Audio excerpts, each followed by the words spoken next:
Good morning guys. Start करते हैं आज का लेक्चर। सो लास्ट टाइम हम लोगों ने आई थिंक यूनिट 2 कंप्लीट किया था and today we suppose to start with unit 3। So वही सेम फॉलो करेंगे।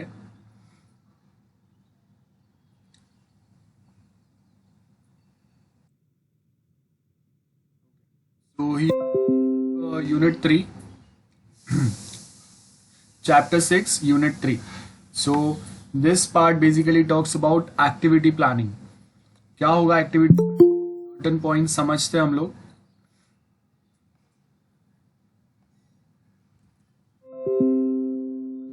सो फर्स्ट अगर आप देखेंगे यहाँ पे आपको बेसिक सा इंट्रोडक्शन दिया हुआ है for activity planning. As name suggest activity planning कोई एक एक्टिविटी मतलब कोई एक टास्क आप परफॉर्म करना है और वो जो टास्क आप परफॉर्म करेंगे उसका प्लानिंग यहाँ पे चलेगा सो दैट हम लोगों को कौन सा काम कौन करेगा, कितने टाइम में करेगा और कौन उसके लिए कैपेबल है, कौन उसके लिए कैपेबल नहीं है। तो अगर हम लोग को लगता है कि कोई एक टास्क काफ़ी ज़्यादा डिफ़िकल्ट है जो हम लोग के फ्रेशर इंजीनियर्स कोई अगर रहेंगे वो नहीं कर सकते, तो वो टाइम पे हम लोग ये पॉइंट्स पे फोकस कर सकते हैं। सो यहाँ पे अगर आप देखेंगे ना, सो एक्टिविटी प्लानिंग में सबसे पहले क्या बोला है, ensure that appropriate resources will be available when required. First ये पॉइंट आएगा।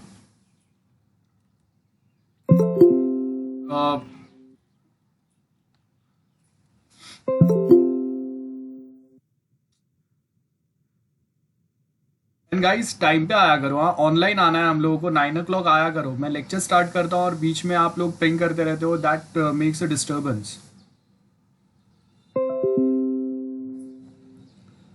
सो यहाँ पे अगर आप देखेंगे एंश्योर अप्रोप्रिएट रिसोर्स अवेलेबल, कितने रिसोर्सेज रिक्वायर्ड है हम लोगों के प्रोजेक्ट के लिए या हम लोग जो टास्क वर्क करने वाले, जो एक्टिविटी पे हम लोग बात करने वाले उसके लिए, वो पॉइंट पे हम लोग यहाँ फर्स्ट पॉइंट।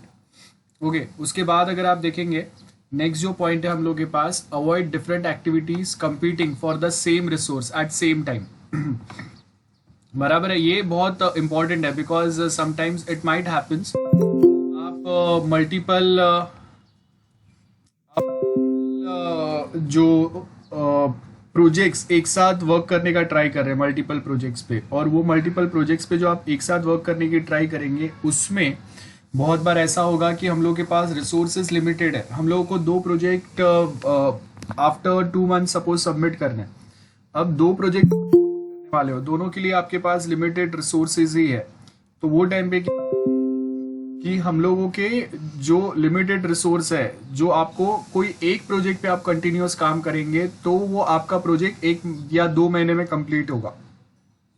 10 कंप्यूटर्स है सपोज जिसके ऊपर कोई ना कोई एम्प्लॉयज काम कर रहे हैं, और ये जो एम्प्लॉयज काम कंप्यूटर पे अगर आप देखेंगे तो हम लोगों को एक प्रोजेक्ट कंप्लीट करने में 2 मंथ्स का टाइम जाएगा। वैसे अगर हम लोग 2 प्रोजेक्ट्स अगर कंप्लीट करने की ट्राई कर रहे हैं, so we required 20 computers basically, so that थोड़े कंप्यूटर्स डिजाइनर्स, डेवलपर्स और सब यूज करेंगे। अब अगर आपके पास रिसोर्स जो है वो 10 कंप्यूटर्स ही है और 2 प्रोजेक्ट्स है और दोनों को सेम रिसोर्सेज रिक्वायर्ड है at same point of time, तो वो टाइम पे या तो हम लोग जो हम लोग के एम्प्लॉयज है उनको शिफ्ट में डाल दे कि लाइक एक मॉर्निंग शिफ्ट है, एक आफ्टरनून शिफ्ट है, तो वैसे एक पॉसिबिलिटी हो सकता है। लेकिन वहाँ पे प्रॉब्लम ये हो सकता है कि जब अगर हम लोग शिफ्ट में अपने यूजर्स को अगर सॉरी अपने डेवलपर्स को अगर शिफ्ट में रखते हैं, तो कभी अगर कोई बिकॉज ऑफ सम एरर को अगर डिले हो गया काम थोड़ा सा, सो वहाँ पे ये प्रॉब्लम हो सकता है कि आप जो काम डिले हो रहा है बिकॉज ऑफ विच आपके आगे वाला शिफ्ट डिले होगा और उसका जो फाइनल काम जो है वो डिले हो सकता है। सो यहाँ सबसे पहले तो यही देखेंगे एक्टिविटी प्लानिंग में कि अगर आप रिसोर्सेज है तो वो लिमिटेड रिसोर्सेज में हम करेंगे कि आप सेम टाइम पे 2 प्रोजेक्ट्स मत चलाओ अगर आपके पास बहुत ज़्यादा लिमिटेड है, शॉर्टेज है अगर रिसोर्सेज का। बिकॉज अगर आपके पास शॉर्टेज है और आप फिर भी अगर मल्टीपल प्रोजेक्ट्स एक साथ फोर्स करने की ट्राई करेंगे तो कोई एक प्रोजेक्ट कंप्लीट होगा, दूसरा गारंटी डिले होने वाला है। ओके, एक टाइम टेबल बनाना बहुत ज़्यादा ज़रूरी है, जो टाइम टेबल जो है आपका स्टाफ हमेशा follow each and every activity. Okay, ये इम्पॉर्टेंट है। आप देखेंगे एक डिटेल प्लान हम लोग बनाएंगे, एक्चुअल अचीवमेंट क्या हम लोगों को रिक्वायर्ड था और आप जो डेवलप कर रहे हैं वो कितना उसको मैच कर रहा है, तो उसके हिसाब से हम लोग यहाँ पे एक डिटेल प्लानिंग बनाएंगे। As you can see a detail plan against which actual achievement में बी मेजर। तो अगर हम लोग ने सोचा क्या था और उसके हिसाब से हम लोगों ने कहाँ तक क्या चीज़ें अचीव किया है, ये पॉइंट्स पे हम लोग फोकस करेंगे, मेजर करेंगे कि ओके अगर मैंने सोचा था कि हाँ इतने एक्टिविटीज़, सपोज 10 एक्टिविटीज़ हम लोग कंप्लीट करेंगे और अगर उतने एक्टिविटीज़ अगर हम लोग के कंप्लीट नहीं हो पा रहा है एट दी एंड, सो वहाँ पे हम लोग फिर देखेंगे कि हम लोग उसको कैसे कंप्लीट कर सकते हैं। टाइम्ड कैश फ्लो फोरकास्ट, ये बहुत ज़रूरी है।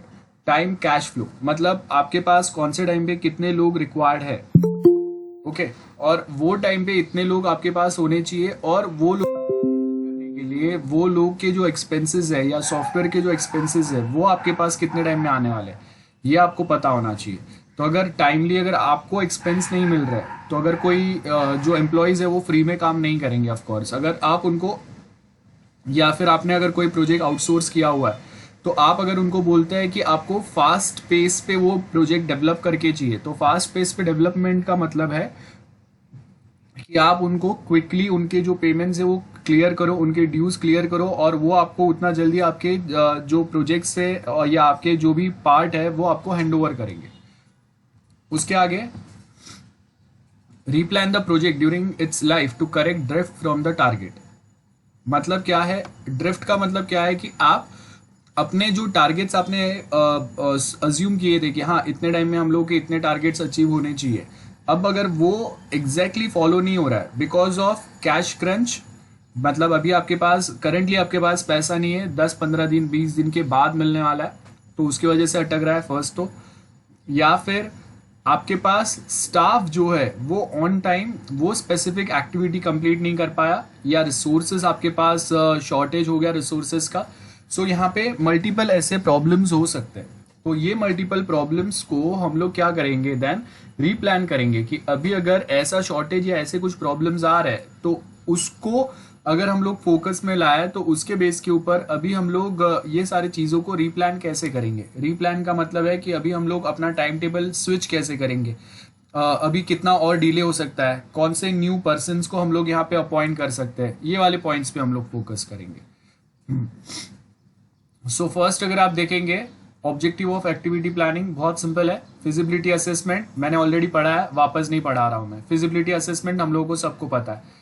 रिसोर्स एलोकेशन क्या होता है वो हम लोग को पता है। डिटेल कॉस्टिंग क्या होता है ये हम लोग को पता है। रिसोर्स एलोकेशन मतलब कितने लोग एट ए टाइम प्रोजेक्ट पे अवेलेबल है, कितने टाइम्स के रिसोर्सेज हम लोग के पास अवेलेबल है, या ये सारे पॉइंट्स पे हम लोग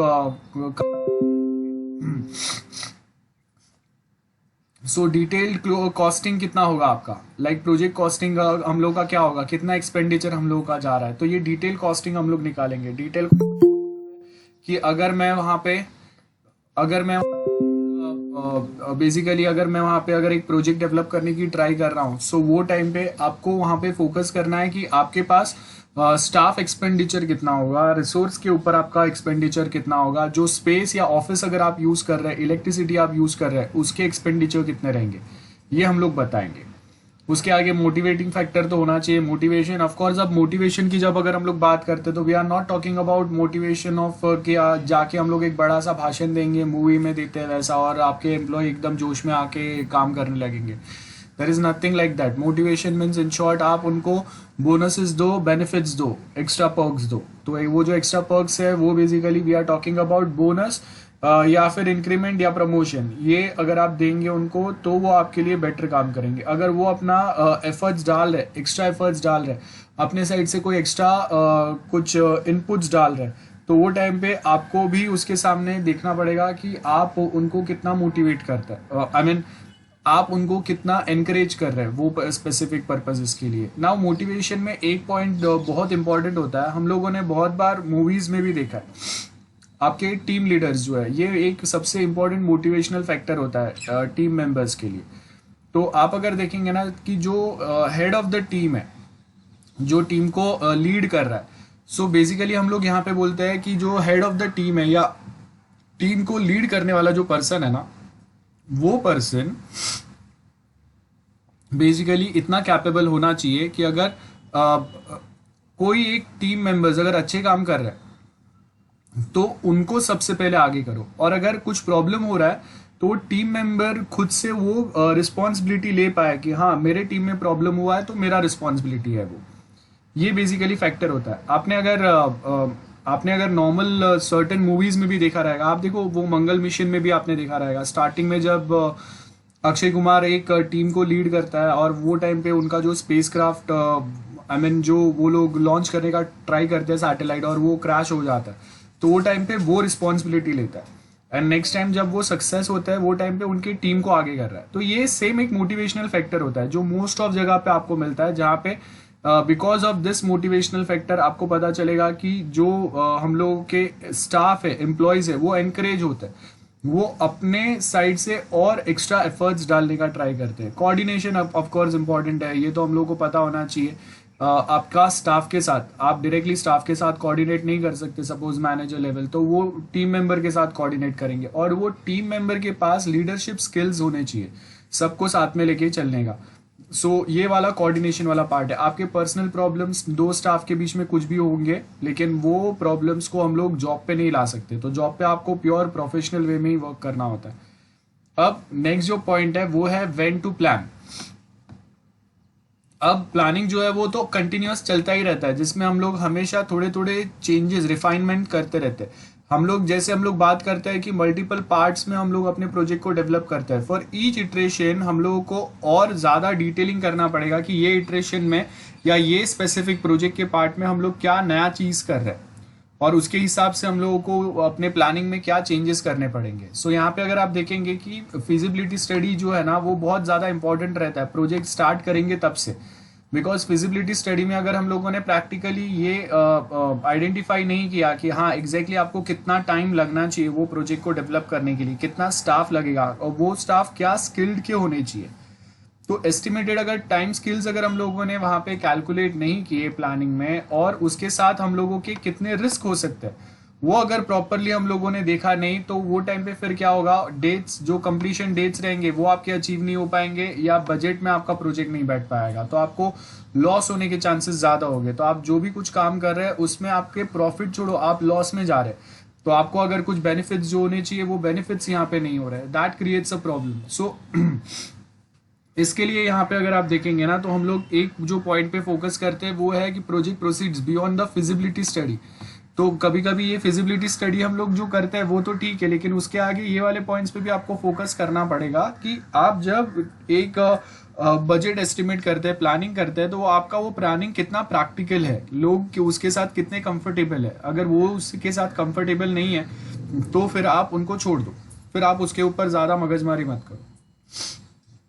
Schedule, as we all know, time is nature's way of stopping everything happening at once. Scheduling, worked out a method of doing a project, identify task, कौन से टास्क कितने टाइम में करने चाहिए, कौन करेगा, और वो इतने टाइम में होनी चाहिए। अगर नहीं हो रहा है तो क्या रीजंस है नहीं हो रहा है, और अगर नहीं हो रहा है तो जब तक कंप्लीट नहीं होता तब तक आपको एक्स्ट्रा एफर्ट्स डालने पड़ेंगे, एक्स्ट्रा आवर्स वहाँ पे बैठना पड़ेगा।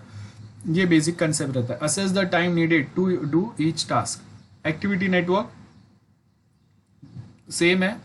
Feasibility of the plan project, मतलब आपने जो प्रोजेक्ट का प्लान किया है कि इतने लोग ये प्रोजेक्ट पे ये टास्क या ये एक्टिविटी कंप्लीट करेंगे, अब वो प्रैक्टिकली पॉसिबल भी है क्या, ये देखो। आपने जोश जोश में बनाने के लिए तो बना दिया, लेकिन अगर 2 दिन का काम आपने एम्प्लॉयज को 1 दिन में करने वाला प्लानिंग अगर बनाया तो वो पॉसिबल होगा ही नहीं। चलो 2-3 दिन वो लोग कुछ ट्राई करके कर भी ले, लेकिन एक लिमिट के बाद में फिर वो गिव अप कर देंगे, और फिर आपका प्लान जो है वो बहुत ज़्यादा डिले होते जाएगा। तो प्रैक्टिकल प्लान होना चाहिए कि हाँ 1 दिन में इतना काम हो सकता है, उतना ही रखो। और अगर एक्सपीरियंस डेवलपर्स है तो उससे थोड़ा एक्स्ट्रा एफर्ट्स हम लोग एक्सपेक्ट कर सकते हैं, और अगर फ्रेशर है तो उसके हिसाब से वैसे एक्सपेक्टेशन रहेंगे।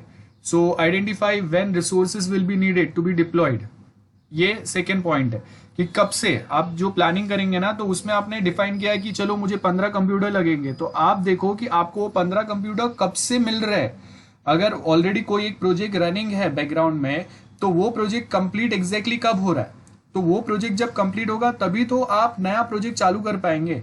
तो अगर वो प्रोजेक्ट का कंप्लीशन डेट अगर आपके पास नहीं है और आप बोल रहे हो कि हम लोग आज का डेट कंसिडर कर रहे हैं, तो वो तो पॉसिबल नहीं होगा, वो प्रैक्टिकल नहीं होगा, क्योंकि आपने प्रोजेक्ट आज से चालू किया लेकिन रिसोर्सेज जो अपने एम्प्लॉयज को मिल रहे हैं वो तो 2 दिन बाद या 5 दिन बाद मिल रहे हैं।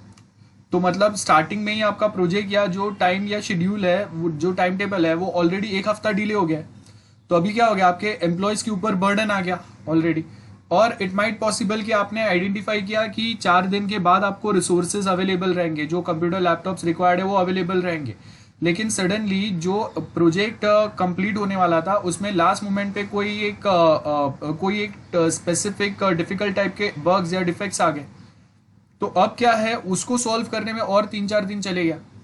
तो आपको एग्जैक्टली पता होना चाहिए कि कब से आपको रिसोर्स मिलेंगे और तब से आपका ये टाइमलाइन या टाइम टेबल चालू होगा, और उसके बेस के ऊपर हम लोग देखेंगे कि कितना कॉस्ट आपका आएगा। तो अगर आप अपने कस्टमर या क्लाइंट्स को बोल रहे हैं कि हम लोग ये डेट तक अगर प्रोजेक्ट कंप्लीट करके देंगे या इतना दिन का टाइम लगेगा, तो वो टाइम पे आपको ये भी कैलकुलेट करना है कि कौन से टाइम से आपको वो रिसोर्सेस मिलने वाले हैं, वो भी देखो पहले एक बार।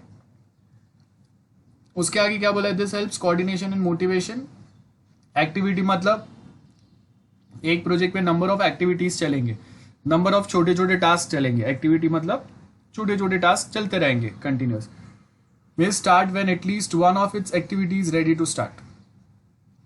एन एक्टिविटी क्या रहेगा, must have clearly defined start कहाँ से होना है, कहाँ पे उसका एंड है। मतलब मैं अगर बोल रहा हूँ कि हम लोगों को एक साइन अप फॉर्म बनाना है, तो वहाँ पे पता होना चाहिए कि साइन अप के साथ में लॉग इन भी आपको चेक करके देखना है। ऐसा नहीं है कि सिर्फ साइन अप हम लोग बना के रखेंगे। तो ये आपका एक एक्टिविटी है जहाँ पे हम लोग स्टार्ट करेंगे साइन अप फॉर्म बनाने से। अब साइन अप आप मल्टीपल वे में साइन अप दे रहे हो सपोज, तो स्टार्ट टास्क क्या रहेगा, एक सिंपल सा साइन अप फॉर्म दो, और यूजर को अगर वो वे में साइन अप नहीं करना है तो हम लोग गूगल, फेसबुक, ट्विटर एक्सेट्रा वे में साइन अप दे सकते हैं, मोबाइल से भी साइन अप दे सकते हैं। This are the different ways of sign up. और उसके बाद अगर वो साइन अप हो रहा है तो आपको ये भी वेरीफाई करना है कि लॉग इन भी हो रहा है कि नहीं, because that is also part of that activity only. तो यहाँ पे हम लोग उसका स्टार्ट एंड एंड ये बता रहे हैं, और स्टार्ट और एंड में हम लोग ये भी बताएंगे कि साइन अप हम लोगों ने सिर्फ एक वे में नहीं दिया है, मल्टीपल वेज में दे रहे हैं। जैसे आज के टाइम आपके पास होता है, मोबाइल नंबर से आप साइन अप कर सकते हो, आप अपने जो एग्जिस्टिंग सोशल नेटवर्किंग अकाउंट्स है उससे साइन अप कर सकते हो। Okay, so you must have resource requirement that can be forecast. मतलब अगर ये हम लोगों की कितना एक्टिविटी है, स्टार्ट और एंड हम लोग को कहाँ तक करना है, और उसके हिसाब से करंटली आपके पास कितने रिसोर्सेज अवेलेबल है। और अगर फ्यूचर में आप अगर ये चालू करते हो तो फ्यूचर में दूसरे प्रोजेक्ट्स कब कंप्लीट हो रहे हैं और उसके रिसोर्सेज, उसके जो फ्री रिसोर्स है वो आपको यहाँ पे कब मिलेंगे, ये भी आपको पता होना चाहिए। ओके, और अब देखो यहाँ पे वो सेम डायग्राम है जो हम लोगों ने प्रीवियस एक चैप्टर में पढ़ा था, if you remember this. Yes yes sir. कौन एक्सप्लेन करेगा अभी आप में से, जल्दी बताओ।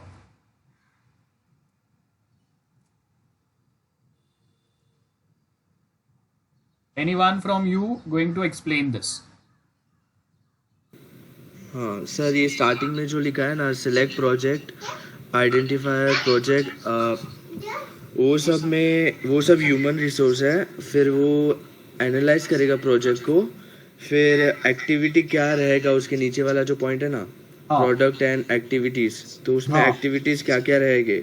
फिर उसके नीचे एस्टिमेटेड एफर्ट एक्टिविटी, मतलब ओवरऑल एस्टिमेटेड निकालना रहेगा, उसमें कौन सा डिवाइस लगाना पड़ेगा, ये सब। ओके, और उसके नीचे रिस्क, वो तो नॉर्मल है।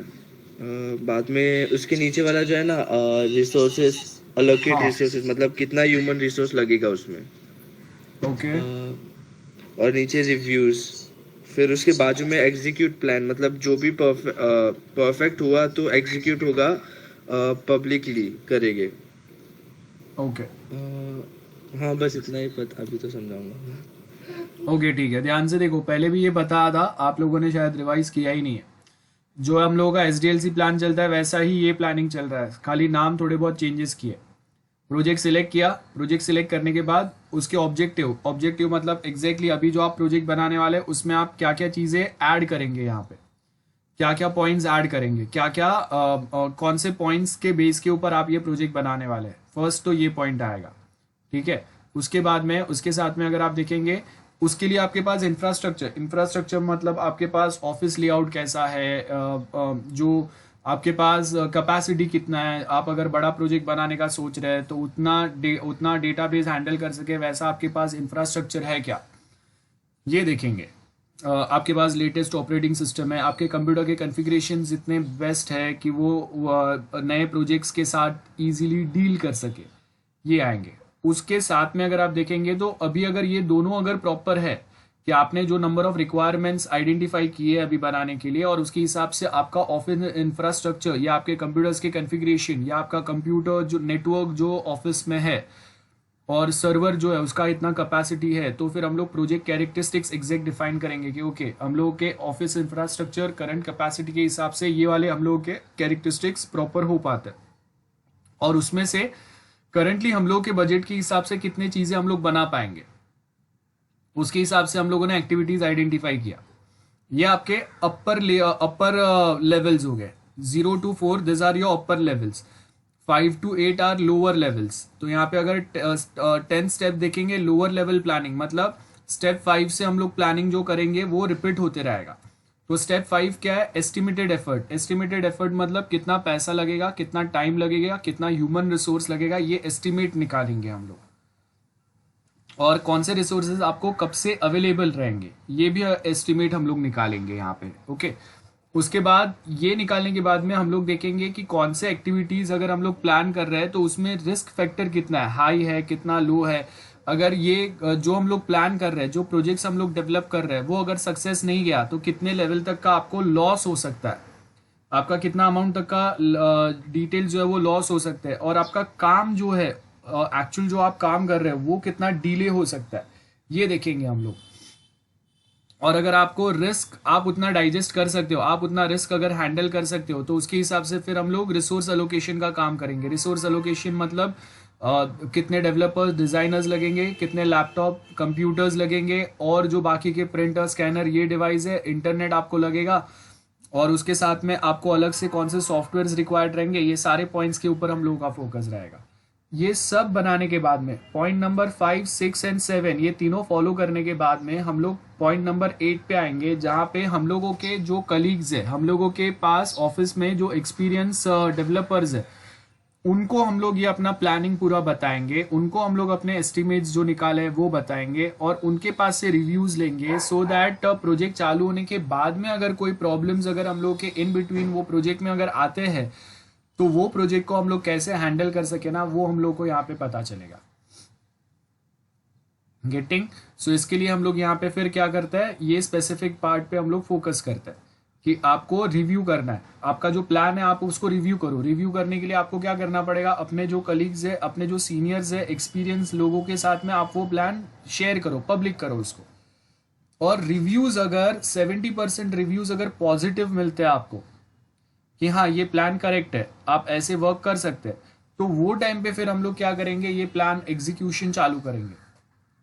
एग्जीक्यूशन चालू करने का मतलब क्या है कि अभी हम लोग वो प्लान को फॉलो करना चालू करेंगे, और उसमें वो एग्जीक्यूशन में अगर वापस आपको लगता है कि सेकेंड एक्टिविटी जो हम लोग अभी काम करने वाले हैं उसमें वापस अगर कुछ प्रॉब्लम है, या हम लोग को वापस अगर कुछ न्यू फंक्शंस या कुछ न्यू पॉइंट्स ऐड करना पड़ेगा, ऐसा कुछ है, तो वापस हम लोग पॉइंट नंबर 5, 6, 7, 8 वो नए एक्टिविटी के लिए वापस ये सारे स्टेप्स वापस फॉलो करेंगे। और पॉइंट नंबर 5 पे अगर आप देखेंगे एस्टिमेशन है, और पॉइंट नंबर 6 पे है रिस्क। तो अगर आपका रिस्क आपके डाइजेस्ट, आप इतना बड़ा रिस्क अगर डाइजेस्ट नहीं कर सकते, जो एक्टिविटी आप बना रहे हैं उसमें बहुत ज्यादा इन्वेस्टमेंट हो रहा है और फेल होने पे रिस्क भी बहुत ज्यादा है, लॉस भी बहुत ज्यादा हो सकता है। आप अगर इतने लेवल का लॉस अगर डाइजेस्ट नहीं कर सकते तो वो एक्टिविटी जो है उसका एस्टिमेट वापस निकालो, उसके एफर्ट्स में चेंजेस करो, उसमें चेंजेस करो, उसके प्लानिंग में चेंजेस करो, ठीक है। सो हर एक लेवल, हर एक एक्टिविटी के लिए ये स्टेप नंबर 10 पे आने के बाद हर एक एक्टिविटी के लिए ये 5, 6, 7, 8 वाला स्टेप्स फॉलो होंगे।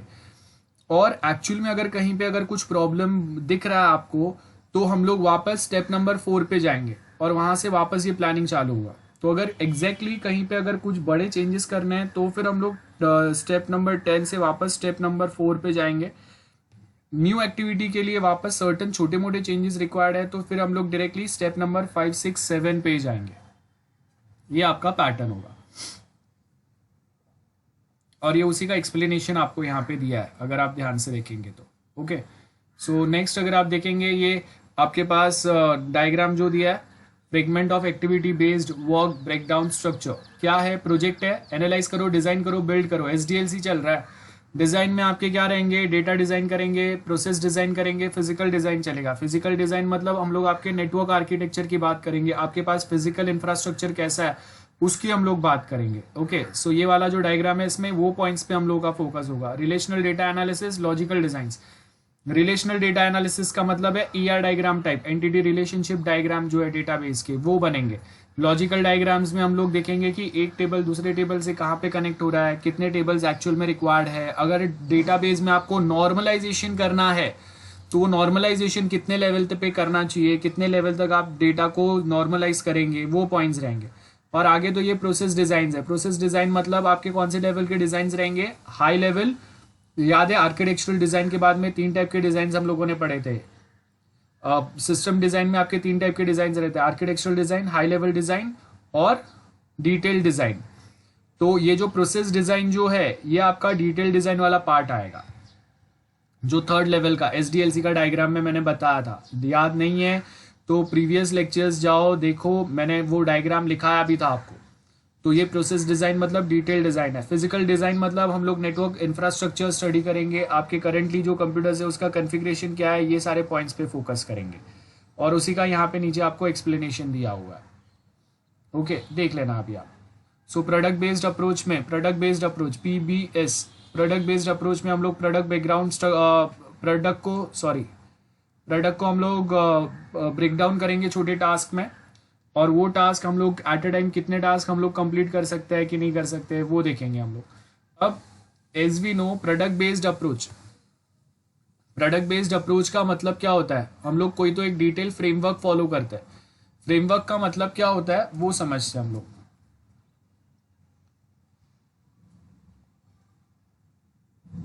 सो यहां पे अगर आप देखेंगे इन प्रोडक्ट बेस्ड अप्रोच, आपको एक अपना प्रोडक्ट अगर बनाना है तो उसके लिए टेक्निकली आप कौन सा फ्रेमवर्क फॉलो करेंगे वो यहाँ पे दिया है। अब हम लोगों ने पहले भी डिस्कस किया है कि ये जो बुक है ये यूके ऑथर का है, यूके बेस्ड एक ऑथर का है। तो यहाँ पे जो बहुत सारे अप्रोचेस जो बता रहे हैं, फ्रेमवर्क्स जो बता रहे हैं, ये फ्रेमवर्क्स जो है ना ये यूके के फ्रेमवर्क्स है। आप देखो कि अगर मैं सपोज मैं आपको एक एग्जांपल देता हूँ, अगर मैं एक .NET का प्रोजेक्ट बनाता हूँ, ASP.NET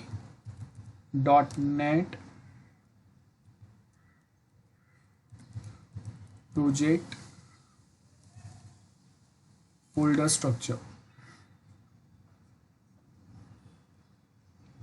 अब आप देखो आपके पास एक .NET फ्रेमवर्क आता है।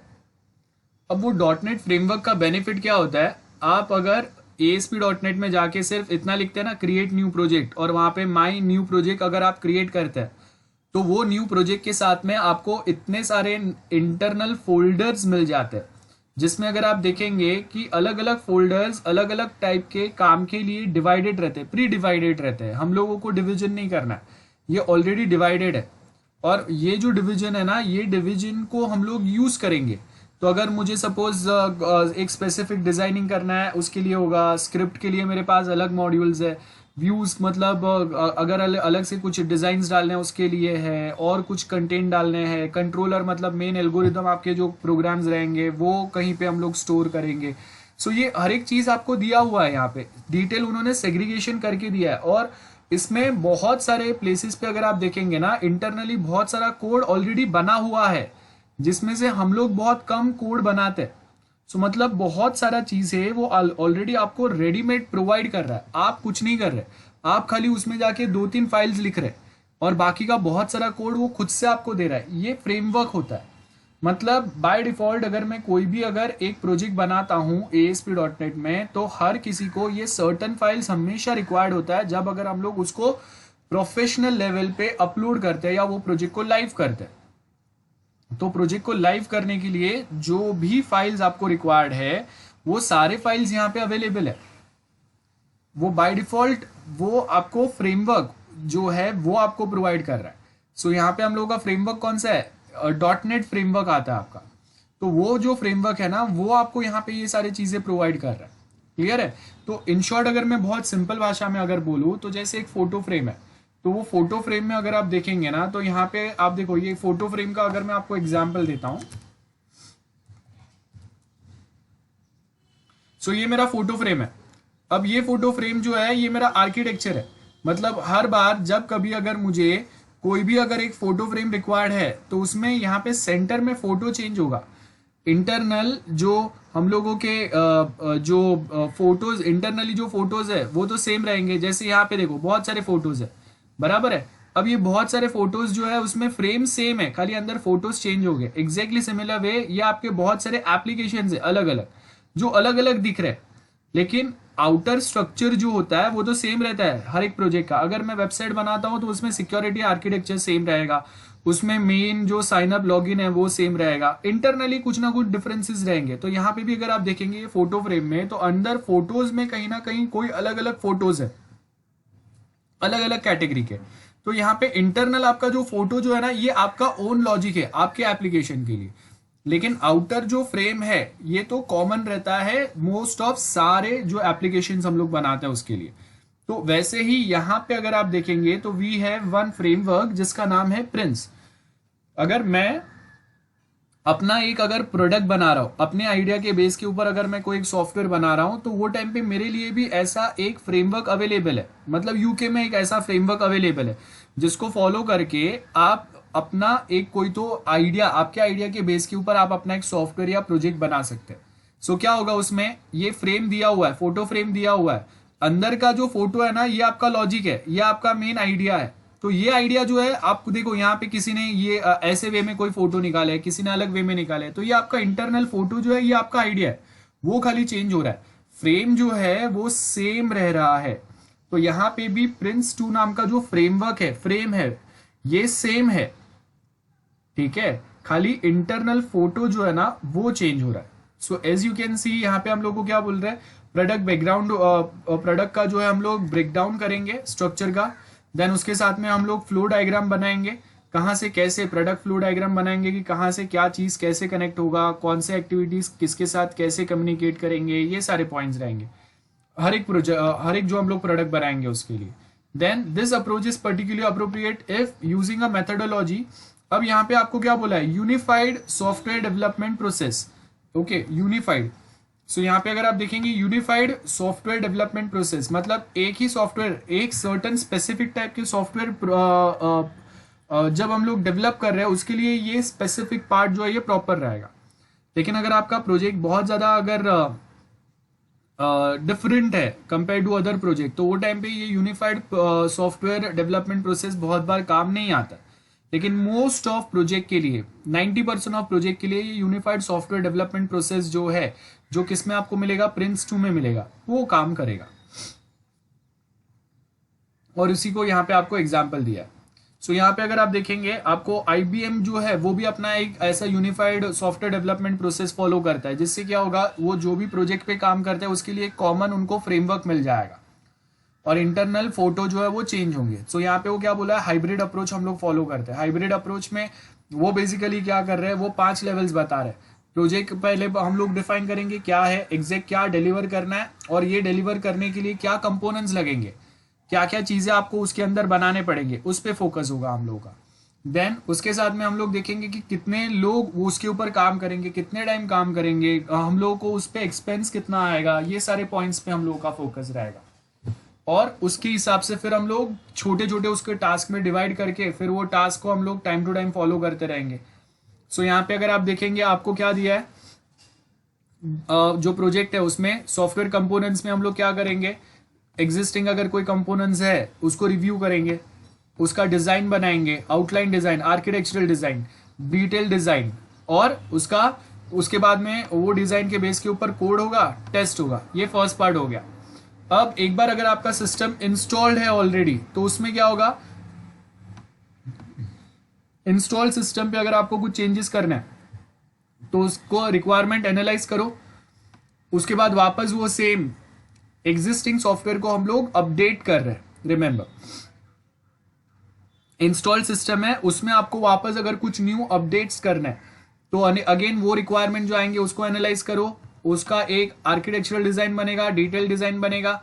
देन आप जो अलग से अभी आप जो पार्ट बनाएंगे उसको एग्जिस्टिंग जो इंस्टॉल्ड सिस्टम या सॉफ्टवेयर है उसके साथ हम लोग कनेक्ट करेंगे। अलग से आपने जो 5 10 15 20 जितने भी फंक्शंस बनाए वो, देन कंप्लीट सॉफ्टवेयर को वापस टेस्ट करेंगे कि अभी जो हम लोगों ने 5 10 नए फंक्शंस ऐड किए उसके वजह से एग्जिस्टिंग सॉफ्टवेयर पहले जो चल रहा था वो वर्किंग मॉडल में कहीं पे कुछ प्रॉब्लम तो नहीं आया ना, ये चेक करेंगे हम लोग। बिकॉज इट माइट हैपन्स कि आपने अभी जो चेंजेस किया उसकी वजह से कोई सॉफ्टवेयर, आपका सॉफ्टवेयर का कोई एक पार्ट जो पहले प्रॉपर चल रहा था बट अभी आपने न्यू फंक्शंस ऐड कर दिया, उसकी वजह से दो फंक्शंस या उसके कोडिंग आपस में क्लैश होने लगे। तो पहले जो बहुत प्रॉपर चल रहा था अब वो प्रॉपर नहीं चल रहा है, अब वहां पे एरर आने लगे। ये प्रॉब्लम हो सकता है।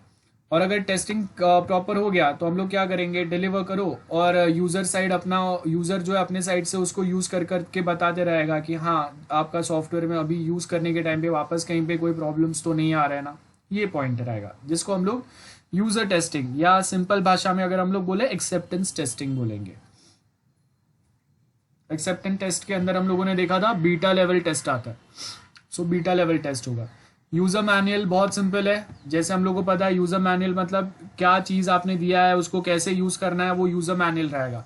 तो यूजर मैनुअल में हम लोग बताएंगे एनालाइज करो रिक्वायरमेंट, डिजाइन मॉड्यूल बताएंगे, उसमें हम लोग लिखेंगे क्या क्या चीजें हम लोगों ने किया है। आपको अगर कोई काम करना है तो उसके लिए आपको कहाँ से क्या स्क्रीन पे जाना पड़ेगा, वहां से कहाँ पे क्लिक करना पड़ेगा, बस ये यूजर मैनुअल है।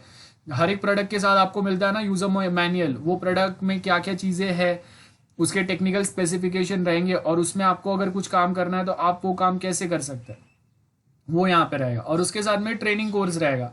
तो ट्रेनिंग कोर्स हम लोग कितने लोगों को ट्रेन करेंगे। अब अगर किसी कंपनी में अगर 5,000 एम्प्लॉय है तो हम लोग 5,000 एम्प्लॉयज को ट्रेन नहीं करेंगे, हम लोग उसमें से 50 या 500 लोगों को बुलाएंगे जो टेक्निकल रहेंगे, उनको ट्रेन करेंगे और वो जाके आगे अपने एम्प्लॉयज को ट्रेन करेंगे।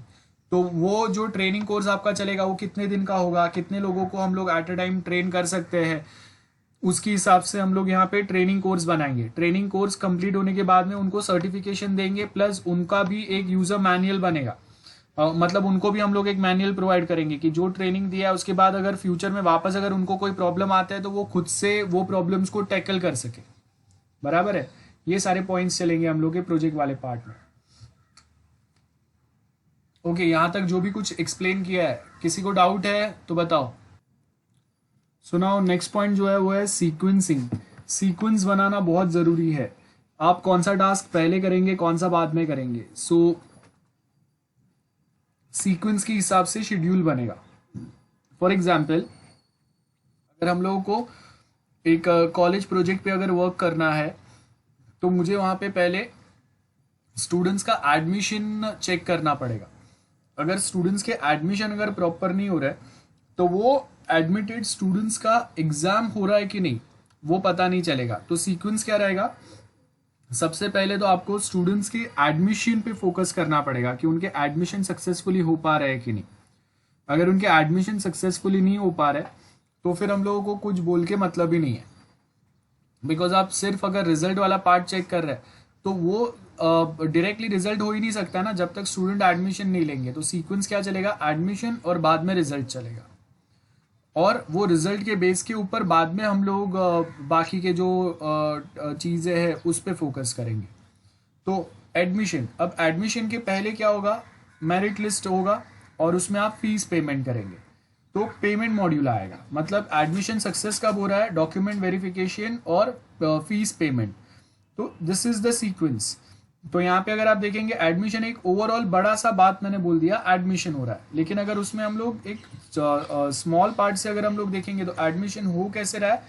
एक एडमिशन प्रोसेस के लिए आपने डॉक्यूमेंट सबमिट किए और वो जो डॉक्यूमेंट सबमिशन हुआ आपका वो डॉक्यूमेंट सबमिशन के बेस के ऊपर हम लोग वेरीफाई करेंगे कि आपने फीस पे किया है कि नहीं, और अगर फीस पेमेंट हुआ है तो उसके बेस के ऊपर फिर हम लोग वहाँ पे देखेंगे फीस पेमेंट के बेस के ऊपर कि अभी आपका एडमिशन हो गया। एडमिशन के बाद में हम लोग देन वो स्पेसिफिक स्टूडेंट्स जो भी है उनके लिए हम लोग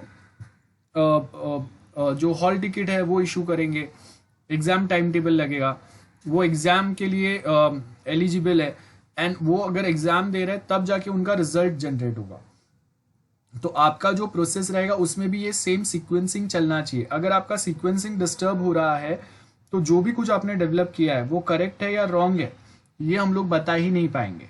तो वो टाइम पे ये बहुत ज़्यादा प्रॉब्लम हो जाएगा कि आप वहाँ पे बता रहे हैं कि ओके आप एडमिशन प्रोसेस लास्ट में बना रहे, एग्ज़ाम वाला पार्ट पहले बना रहे, तो आपको पता चला कि हाँ चलो एग्ज़ाम वाला पार्ट तो सक्सेसफुली टेस्ट हो गया, लेकिन आपने ये नहीं देखा है ना कि एग्जाम आपने डमी डेटा डाला कि हाँ इतने लोगों ने एग्जाम दिया, उसका रिजल्ट जनरेट हो गया, हाँ वो सक्सेसफुली रन हो रहा है, लेकिन आपने ये वेरीफाई नहीं किया कि जो स्टूडेंट्स एडमिशन ले रहे हैं वो स्टूडेंट्स का ही रिजल्ट जनरेट हो रहा है कि नहीं, या उनमें वो ही स्टूडेंट्स एग्जाम के लिए हाईलाइट हो रहे हैं कि नहीं, ये हम लोगों ने नहीं देखा। So that is one problem getting. So mainly ये तकलीफ बहुत बार आते रहता है कि हम लोग वहाँ पे बताते हैं कि ओके ये वाले स्टूडेंट्स होने चाहिए, ये वाले स्टूडेंट्स होने चाहिए, उसमें अगर कोई स्टूडेंट्स ने एडमिशन कैंसिल किया है तो वो स्टूडेंट का नाम एग्जाम लिस्ट में नहीं आना चाहिए, या वो स्टूडेंट के नाम पे रिजल्ट जनरेट नहीं होना चाहिए। That is also a problem. So throughout the project we require a schedule जो क्लियरली इंडिकेट करेगा प्रोजेक्ट एक्टिविटीज कौन से रहेंगे, वो कौन से रिसोर्सेज लगेंगे वो, और उसके साथ में एक चार्ट हम लोग के पास रहेगा जैसे यहाँ पे हम लोग को दिया है। We have this chart, so we have divided task like with the different persons, like we have person like nd करके कोई है, abc टास्क ये पर्सन कर रहा है, ef टास्क कोई दूसरा कर रहा है, gh टास्क कोई दूसरा कर रहा है, आई वाला टास्क डेव कर रहा है, और उसके हिसाब से वीक्स डिवाइड किए। देखो सो वीक्स में हम लोग क्या बोल रहे हैं, फर्स्ट वीक में एनडी टास्क नंबर ए करेगा, देन सेकेंड वीक में एनडी वाला पर्सन जो है, एनडी नाम का जो पर्सन है वो ही बी वाला टास्क करेगा, थर्ड वीक में यही पर्सन सी टास्क कर रहा है, फोर्थ वीक में यही पर्सन डी वाला टास्क कर रहा है, लेकिन फिफ्थ वीक में अब जो ई वाला पर्सन है बिल वो फिर दूसरा कोई टास्क कर रहा है। तो अब यहाँ पे अगर आप देखेंगे क्या हो रहा है, जो टाइम पे एनडी ने सी वाला टास्क चालू किया वही टाइम पे बिल ने ई वाला टास्क चालू किया। एनडी का टास्क एक हफ्ते में खत्म हो गया, लेकिन ये जो बिल का टास्क है वो 3 हफ्ता लगा उसको, third week, fourth week and fifth week लगा। सो मतलब सर्टेन टास्क जो है आपके सीक्वेंस में चालू होते हैं, जो हम लोग यहाँ पे बता रहे हैं कि आपने सीक्वेंस बनाया कि फर्स्ट ए वाला टास्क ही आना चाहिए, उसके बाद उसके आउटपुट के बेस के ऊपर हम लोगों का बी वाला टास्क आएगा, उसका जो आउटपुट रहेगा उसके ऊपर सी वाला आएगा, और ये सी वाले के साथ में हम लोग ई वाला टास्क कर सकते हैं। ये दो टास्क जब कंबाइन वर्क करेंगे तब उसके बेस के ऊपर हम लोग एफ वाला टास्क पे काम कर सकते हैं, और ये सी, ई और डी ये तीनों टास्क अगर साथ में अगर प्रॉपर वर्किंग चालू हो गया तो उसके बेस के ऊपर हम लोग जी वाला टास्क कर सकते हैं। This is what the sequencing means. So यहाँ पे आपका ये ओवरऑल डिजाइन होता है, मॉड्यूल स्पेसिफिकेशंस होते हैं। सो यहाँ पे देखो आपको क्या बोला है, एबीसी टास्क जो हम लोग बता रहे हैं ना, वो एबीसी क्या है, कौन से वाले टास्क है ये। सो अगर ए का मतलब क्या है, डिजाइनिंग हो रहा है, बी का मतलब क्या है, हम लोग मॉड्यूल 1 स्पेसिफाई कर रहे हैं, देन सी वाले टास्क में मॉड्यूल 2 स्पेसिफाई कर रहे हैं। So this are the sequencing. ये सीक्वेंसिंग बहुत ज्यादा जरूरी रहता है, आप इसको ज्ञान चार्ट बोल सकते हैं। हम लोगों ने जो हम लोग का टीवाई का प्रोजेक्ट है उसके लिए भी हम लोग ऐसा एक ज्ञान चार्ट बनाने वाले हैं। सो एग्जैक्टली सिमिलर वे अगर आप देखेंगे यहाँ पे हो रहा है, तो कोडिंग कब से होगा, डिजाइनिंग कब से चालू होगा, टेस्टिंग कब से होगा, ये वाले पॉइंट पे हम लोग बात कर रहे हैं। देन नेटवर्क प्लानिंग में देखो यहाँ पे बहुत सिंपल है, नेटवर्क प्लानिंग मॉड्यूल क्या काम करेगा। सो यहाँ पे हम लोग क्या बोल रहे हैं, अब 2 टाइप के चार्ट्स रहते हैं, एक सीपीएम होता है और एक पर्ट चार्ट होता है। CPM and PERT chart 2 type के चार्ट्स होते हैं जहां पे हम लोग सीक्वेंसिंग बताएंगे। देखो दिस इज 1 पर्ट चार्ट और this is second CPM chart, दोनों ऑलमोस्ट सेम लेवल के हैं, दोनों सिमिलर काम कर रहे हैं। पर्ट चार्ट अगेन सीक्वेंस बता रहा है कौन से टास्क, कौन से आपके प्रोजेक्ट के एक्टिविटी या मॉड्यूल्स पहले चलेंगे, कौन से बाद में चलेंगे। तो जैसे हम लोगों ने यहाँ पे पर्ट चार्ट में सबसे पहले क्या बोला है, हम लोग सबसे पहले किस पे वर्क करेंगे, ए पे, do A and based on the output और based on this part of coding, उसके बाद आपके दो मॉड्यूल साथ में चलेंगे, बी वाला और सी वाला, और बी और सी कंबाइन कंप्लीट होने के बाद में फिर हम लोग स्टार्ट करेंगे डी वाला मॉड्यूल। सो जब तक ए और बी और सी कंप्लीट नहीं होते तब तक डी वाला हम लोग स्टार्ट नहीं कर सकते लॉजिकली, सीक्वेंस वाइज। तो पर्ट चार्ट आपको बताता है कि आपके प्रोजेक्ट में टोटल अगर 4 मॉड्यूल्स है या 4 एक्टिविटीज है सपोज, तो यहाँ पे हम लोग क्या बताएंगे, पहला ए वाला पार्ट कंप्लीट होगा, वो कंप्लीट होने के बाद उसके बेस के ऊपर उसका जो आपने डेवलपमेंट किया है वो बेस के ऊपर हम लोग बी और सी डेवलप करेंगे, और ये दो कंप्लीट होने के बाद में फिर हम लोग डी वाला करेंगे। तो ये पर्ट चार्ट में हम लोग यहाँ पे ये रेक्टेंगल बॉक्सेस के थ्रू चीजें रिप्रेजेंट करते हैं, और सीपीएम चार्ट में हम लोग ये सेम चीजें जो है ये सर्कल के थ्रू रिप्रेजेंट करते हैं। तो बाकी ज्यादा कुछ फर्क नहीं है। तो यहाँ पे भी वही आएगा, ए वाला टास्क पहले चालू हुआ, देन बी और सी, और बी और सी के आउटपुट के बेस के ऊपर आपका डी वाला टास्क डिपेंड करता है, तो फिर हम लोग डी वाला करेंगे। बस तो यही डिफरेंस है। तो पर्ट चार्ट क्या होता है वो यहाँ पे देखो आपको दिया है, डिजाइन टू सपोर्ट डेवलपमेंट, और ये किसने बनाया, कभी बनाया, वो दिया हुआ है, सीपीएम के बारे में दिया है। तो पर्ट चार्ट में हम लोग क्या बता रहे हैं, नोटेशंस जो होते हैं आपके, जो बॉक्सेस जो होते हैं उसको हम लोग नोड्स बोलते हैं, और उसको हम लोग रेक्टेंगल बॉक्सेस के थ्रू रिप्रेजेंट करते हैं। और सीपीएम में हम लोग directly arrow activity, arrow notations बताते हैं, सर्कल के साथ में रहते हैं। जो ये देखो यहाँ पे ये सर्कल या ये बड़ा सा डॉट है समझ लो, और वो वहां से हम लोग क्या करेंगे, एरोज रिप्रेजेंट करेंगे। तो ये आपका फर्स्ट पार्ट हो गया। अब अगर मैं कोई एक पर्ट चार्ट अगर ड्रॉ कर रहा हूं और उसमें सपोज अगर हम लोग बोल रहे हैं कि यहाँ पे कंटिन्यूअसली हम लोगों को स्टूडेंट मॉड्यूल पे मल्टीपल एक्टिविटीज 10 एक्टिविटी करने हैं, तो सपोज ये वाला जो आपका एक्टिविटी है वो सपोज है ए वाला एक्टिविटी है। जैसे यहाँ पे हम लोगों ने चार्ट में ए वाला एक्टिविटी देखा, वो ए वाला एक्टिविटी है आपका यहाँ पे। सो यहाँ पे अगर आप देखेंगे कि वो ए वाला एक्टिविटी के अंदर हम लोगों के 10 सब एक्टिविटीज है, तो ये आपका लूप चलेगा कंटिन्यूअसली वो 10 सब एक्टिविटीज के लिए।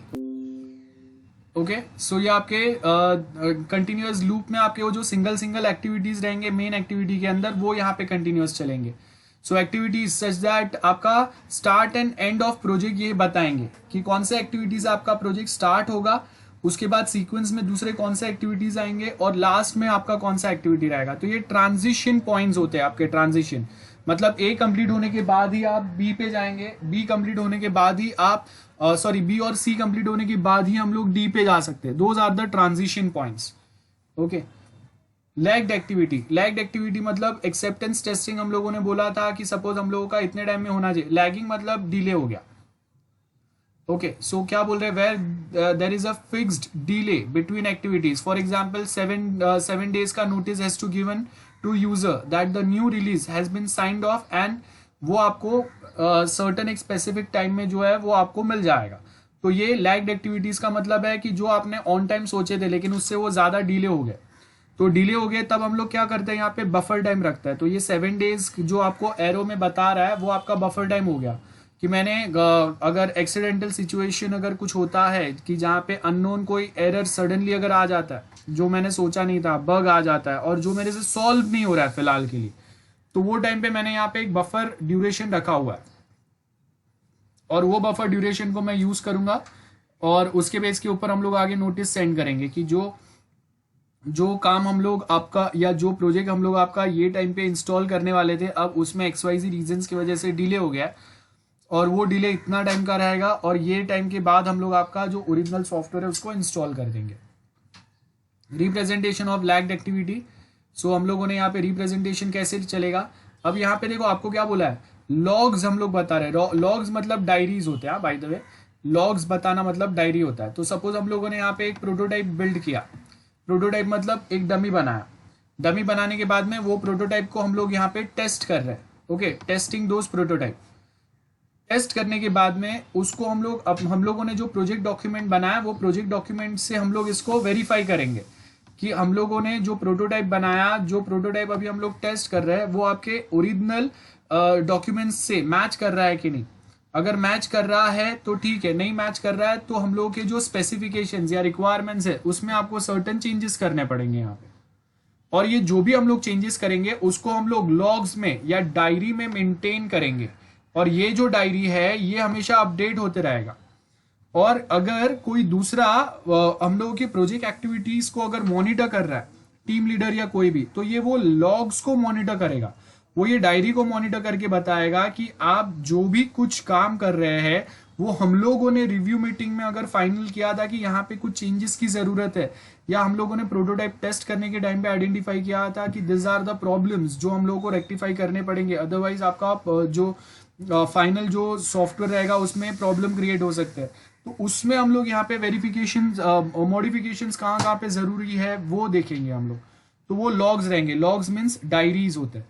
तो हम लोग यहाँ पे सिंपल वे में एक डायरी मेंटेन करेंगे, और वही आपको यहाँ पे दिया हुआ है। We might have come across a situation which we wish to undertake 2 activities in a parallel so long as that is a lag between 2। Lag मतलब आपको सपोज जैसे किसी को अगर केटी लग गया, तो अभी क्या हो गया कि नॉर्मल जो स्टूडेंट है जिसको केटी नहीं लगा है वो क्या कर रहा है, वो एक स्पेसिफिक जो उसको 6 मंथ्स का टाइम मिला है ना, वो उतने टाइम में सिर्फ 5 सब्जेक्ट ही पढ़ रहा है। लेकिन जिसको केटी लगा है उसको क्या करना पड़ेगा, वही 6 मंथ्स के टाइम में उसको 6 सब्जेक्ट पढ़ने पड़ेंगे या 7 सब्जेक्ट पढ़ने पड़ेंगे। तो अभी आपके मल्टीपल मतलब लास्ट सेम का सब्जेक्ट और अभी का सब्जेक्ट साइमल्टेनियसली चलेंगे ना, बिकॉज लैग हो गया आपका, वो एक्टिविटीज जो है वो टाइम से डिले हो गया बस। तो यहाँ पे भी 2 एक्टिविटीज साइमल्टेनियस चल रहा है, उसका हम लोग प्रोटोटाइप चेक करेंगे, है ना। Where activities can occur in parallel at with a time lag between them. So यहाँ पे अगर आप देखेंगे we present that the lag with the duration on a link arrow. This indicates that documents amendments can start 1 day after the start of prototype testing. तो prototype testing जहां से होगा वहां से फिर हम लोग चालू करेंगे। Okay, and by the way sorry, यहाँ पे ये लॉग्स नहीं है, लैग्स है। ओके, ये लॉग्स जैसा लग रहा है एलओजी, वो हम लोग जो ये एसपीएम पढ़ रहे हैं इसमें लॉग्स भी आते हैं, वो अलग है। यहाँ पे मैंने गलती से आपको लॉग्स एक्सप्लेन कर दिया, ये लैग्स है, मतलब कौन से एक्टिविटी पीछे रह गए थे वो हम लोग यहाँ पे बता रहे हैं, और उसके हिसाब से हम लोग आगे काम करेंगे। ओके, सो यहाँ पे अगर आप देखेंगे नेक्स्ट हम लोग को दिया है types of link between activities, finish and start. So finish and start की अगर हम लोग बात करेंगे, सो यहाँ पे आपको क्या दिया है, देखो सॉफ्टवेयर डेवलपमेंट कब से चालू हुआ है, और वो डेवलपमेंट कंप्लीट होने के बाद में फाइनली क्या होगा, एक्सेप्टेंस टेस्ट होगा। अगर एक्सेप्टेंस टेस्ट अगर कंप्लीट हो गया दैट मीन्स आपने जो भी कुछ डेवलप किया था वो बहुत अच्छा है, यूजर्स को वो पसंद आया है और उसके ऊपर यूजर्स वर्क कर सकते हैं, तो ये आपका एक्सेप्टेंस टेस्ट क्लियर होगा। याद है हम लोगों ने बताया था कि आप जब डेवलपमेंट करते हैं तो यूजर्स एग्जिस्टिंग जो सॉफ्टवेयर यूज कर रहे हैं उसको आपके नए सॉफ्टवेयर के साथ कंपेयर करेंगे। तो अगर आपने लेगेसी फॉलो किया है, जैसे हम लोगों ने विंडोज का एग्जांपल लिया था कि विंडोज एक्सपी ने लेगेसी फॉलो किया और वही सेम शॉर्टकट्स वही लेआउट के साथ में उसने विंडोज 7, विंडोज 8, विंडोज 10 बनाया। तो अगर कोई एक पर्सन विंडोज एक्सपी यूज करता है तो वो पर्सन बहुत इजीली विंडोज 7, 8 या एक्सपी विंडोज 10 पे वर्क कर सकता है।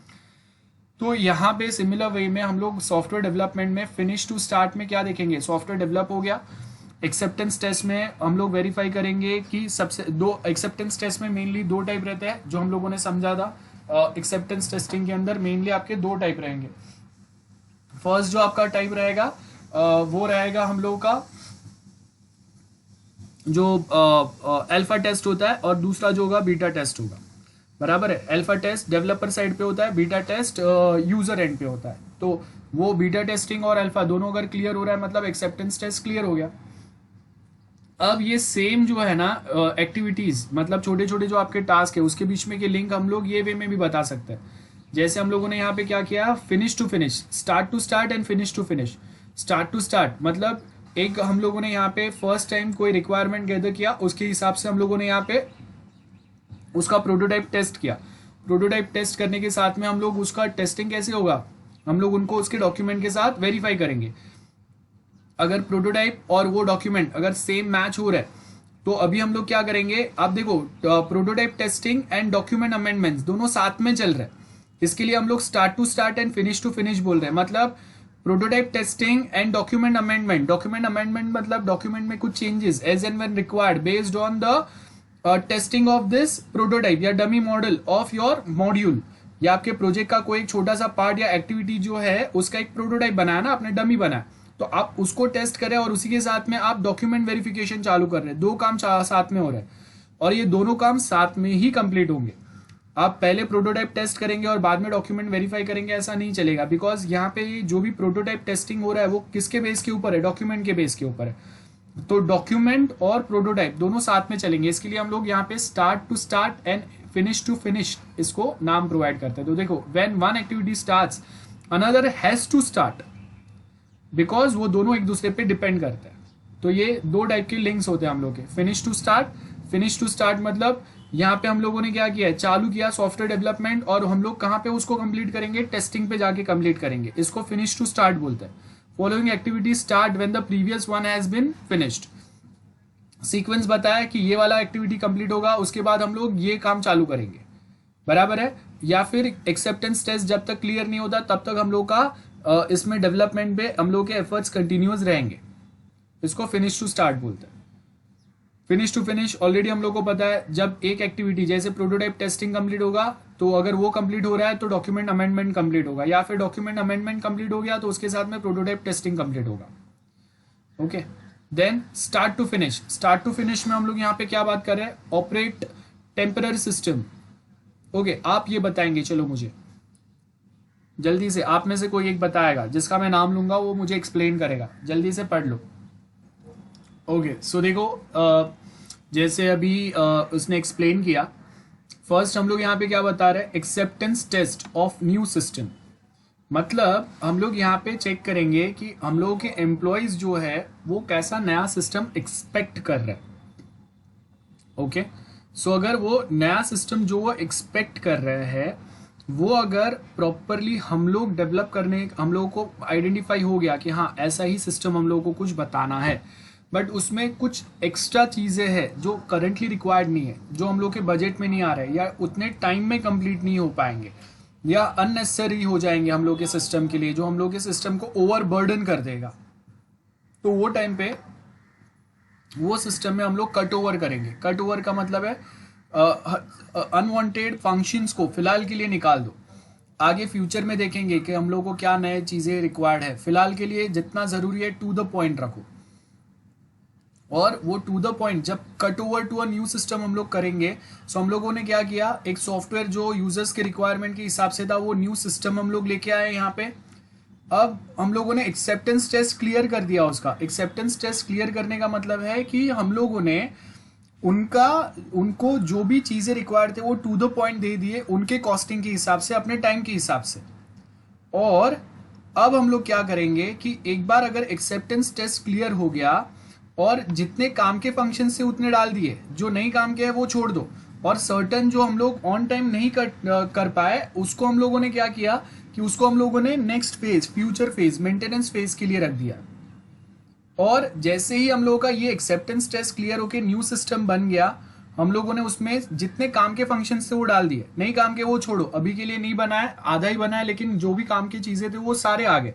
तो अभी हम लोग क्या करेंगे, आप जो पुराना सिस्टम यूज कर रहे हैं, जो बहुत डिले काम कर रहा है या वो बहुत ज्यादा प्रॉपरली रिस्पॉन्ड नहीं कर रहा है, जो भी है उसको कट करो, वो सिस्टम को कट करो, और टेम्पररी जो आप सिस्टम काम कर रहे थे उसको छोड़ के अभी हम लोग नया सिस्टम पे आ जाएंगे। और अगर वापस नए सिस्टम में कुछ प्रॉब्लम है तो हम लोग के पास एक टेम्पररी सिस्टम हमेशा रहेगा जो हम लोगों का बैकअप रहेगा।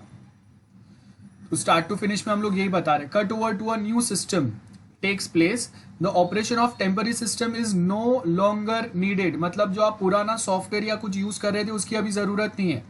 अब वो कट ओवर मतलब आप पुराना सॉफ्टवेयर या सिस्टम पूरा बंद करके नए सॉफ्टवेयर या सिस्टम पे कब जाएंगे, जब आपका एक्सेप्टेंस टेस्ट जो है वो कंप्लीट हो जाएगा।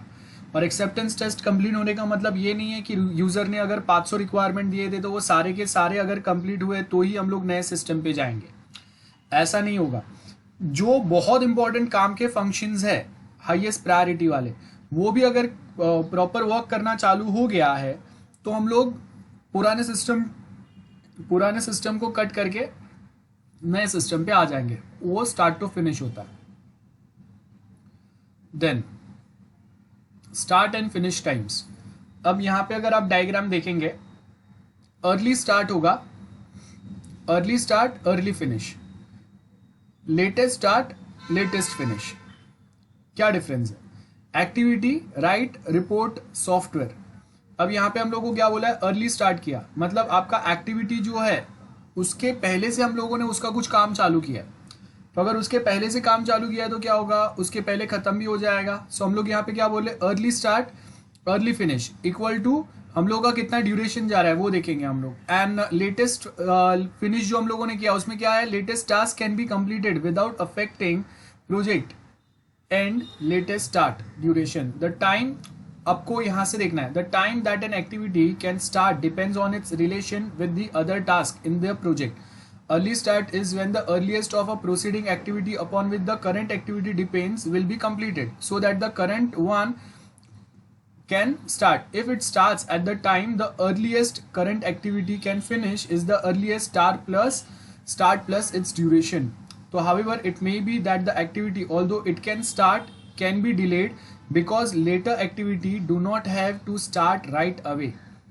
सो लेटेस्ट फिनिश डेट आपको मिल सकता है। मतलब यहाँ पे हम लोग इजीली क्या बोलने की ट्राई कर रहे हैं कि कभी कभी आपका ये एक्टिविटी के पहले का आपका अगर कोई एक्टिविटी था, जैसे हम लोगों ने पर्ट चार्ट देखा था, पर्ट चार्ट में हम लोगों ने क्या देखा, हम लोगों ने सीक्वेंस फॉलो किया था कि ए एक्टिविटी होने के बाद में ही हम लोग बी और सी पे जाएंगे और बी और सी होने के बाद में ही हम लोग डी पे जाएंगे, बराबर है। ये हम लोगों ने सीक्वेंस पढ़ा था। अब यहाँ पे अगर हम लोग देखेंगे, ऐसा समझो कि जो ए वाला एक्टिविटी है आपका, वो ए वाला एक्टिविटी आपने जो टाइम अज्यूम किया था उससे जल्दी खत्म हो गया। सो अगर उससे जल्दी वो खत्म हो गया उसका मतलब क्या है, आपने वो एक्टिविटी जो है जिसके बाद ये एक्टिविटी चालू होने वाला था तो इसका प्रीवियस एक्टिविटी जल्दी खत्म हो गया, तो आपने क्या किया, ये वाला एक्टिविटी आपने अर्ली स्टार्ट किया। तो अगर आपने टाइम के पहले चालू किया तो टाइम के पहले खत्म भी हो जाएगा। बट इट माइट पॉसिबल कि एक्टिविटी ए के बाद में ये बी वाला एक्टिविटी है जो चालू होने वाला था, लेकिन एक्टिविटी ए के अंदर थोड़ा सा कोई डिले हो गया। तो अभी क्या हो गया, वो बिकॉज ऑफ दैट डिले यहाँ पे लेटेस्ट स्टार्ट जो आपको दिख रहा है ना, वो थोड़ा डिले हो गया। एक्टिविटी आपका कौन से पॉइंट पे चालू होने वाला था, जो ये बॉक्स यहाँ से चालू हो रहा है ना वहां से। अर्ली स्टार्ट क्या बता रहा है कि वो बॉक्स के पहले ही आपने चालू किया। मतलब सपोज कि अगर जो करंट एक्टिविटी है ये एक्टिविटी नंबर बी है, बी फॉर बॉम्बे। अब ए वाला एक्टिविटी जो है वो आपको सपोज संडे तक खत्म करना था, लेकिन आपने उसको फ्राइडे को खत्म किया, 2 दिन जल्दी खत्म हो गया। तो आपने ये वाला एक्टिविटी जो है वो फ्राइडे से चालू कर दिया, 2 दिन जल्दी चालू हुआ तो 2 दिन जल्दी अर्ली फिनिश भी होगा, सिंपल है। लेकिन इसमें दूसरा सिनारियो क्या हो सकता है कि आपका जो संडे को एक्टिविटी खत्म होने वाला था अब वो आज ट्यूसडे को खत्म हुआ है। तो क्या हो गया, ये एक्टिविटी जो संडे को ही चालू होने वाला था अब वो कभी चालू होगा, ट्यूसडे चालू होगा। तो दैट इज लेटेस्ट स्टार्ट और लेटेस्ट फिनिश। तो मतलब आपने अज्यूम किया था कि आप अर्ली स्टार्ट कर देंगे, लेकिन अर्ली स्टार्ट पॉसिबल नहीं हो पाया।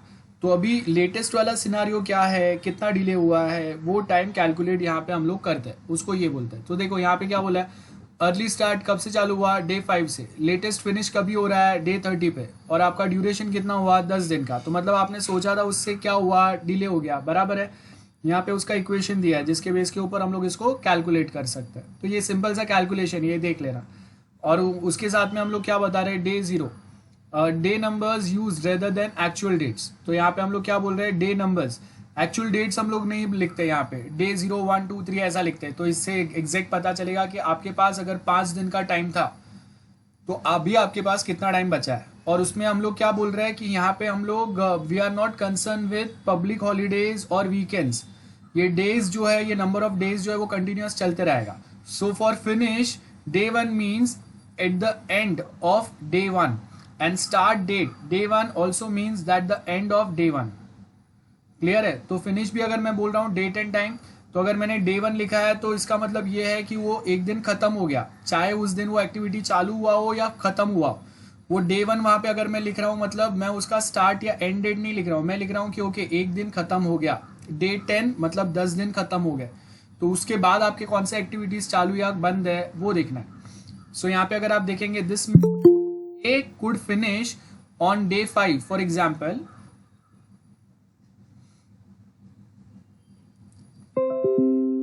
यहाँ पे क्या बोला है, this also means activity A could finish on day 5. For example, depend activity B could then start on day 5, not day 6. मतलब एक्टिविटी A डे 5 को 5वें दिन खत्म हो गया, तो इसका मतलब क्या है, जो B वाला एक्टिविटी जो डे 6 को चालू होने वाला था उसके जगह पे ये क्या करेगा, अर्ली स्टार्ट कर देगा.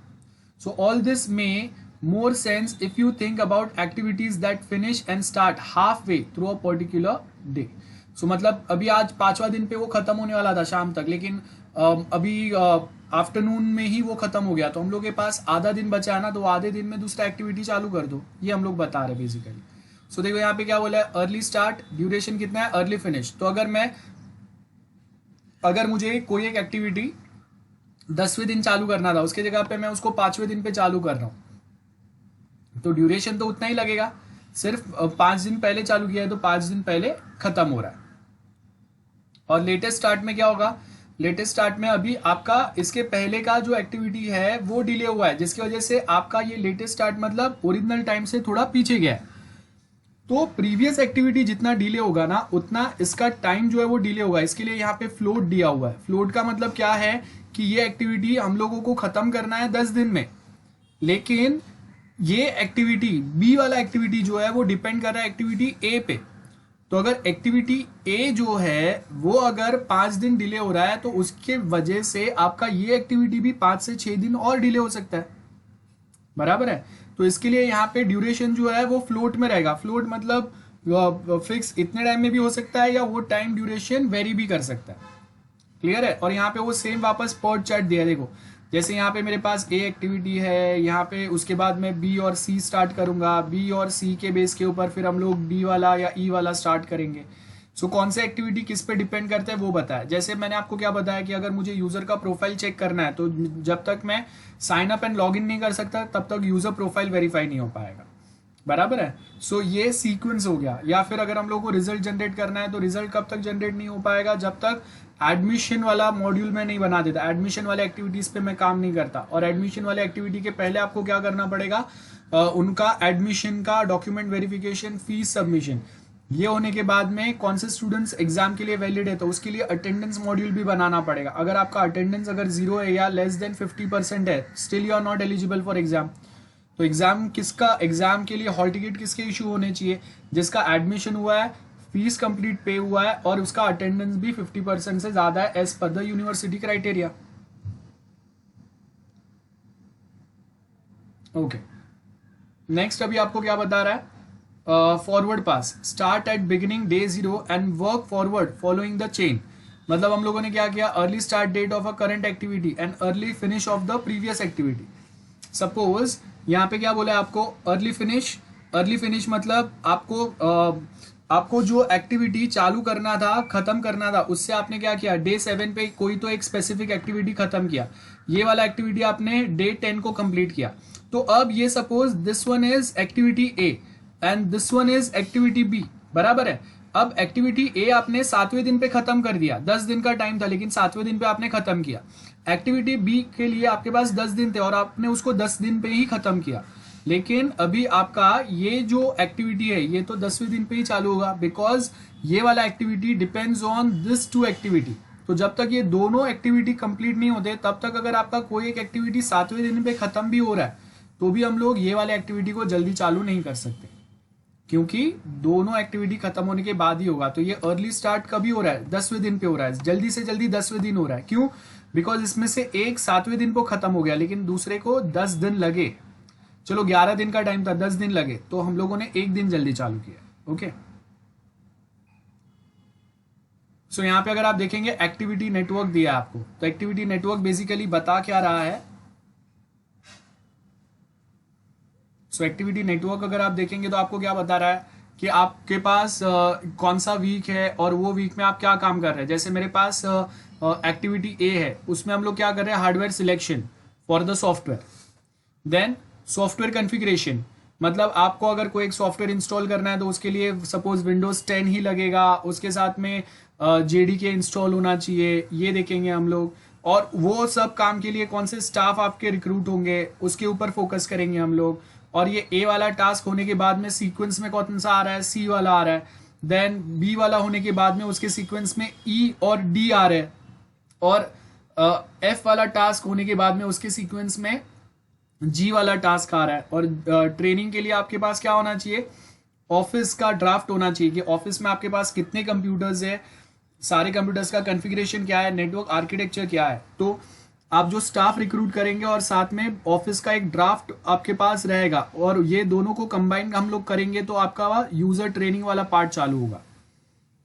बराबर है। सो यहाँ पे हम लोग ये जो नंबर ऑफ वीक्स बता रहे हैं ना, ये मैं बता रहा हूँ कि ओके मेरे पास अभी 6 वीक है, 4 वीक है, ये 4th वीक से ये काम चालू होगा, और सबसे पहले स्टाफ रिक्रूटिंग वाला काम चालू हुआ, देन अभी 3 वीक बचे हैं, तभी वो हम लोग ये वाला काम चालू कर रहे हैं, और धीरे धीरे अभी हम लोग के पास यहाँ पे 2 वीक बचे हैं, यहाँ पे 3 वीक बचे हैं।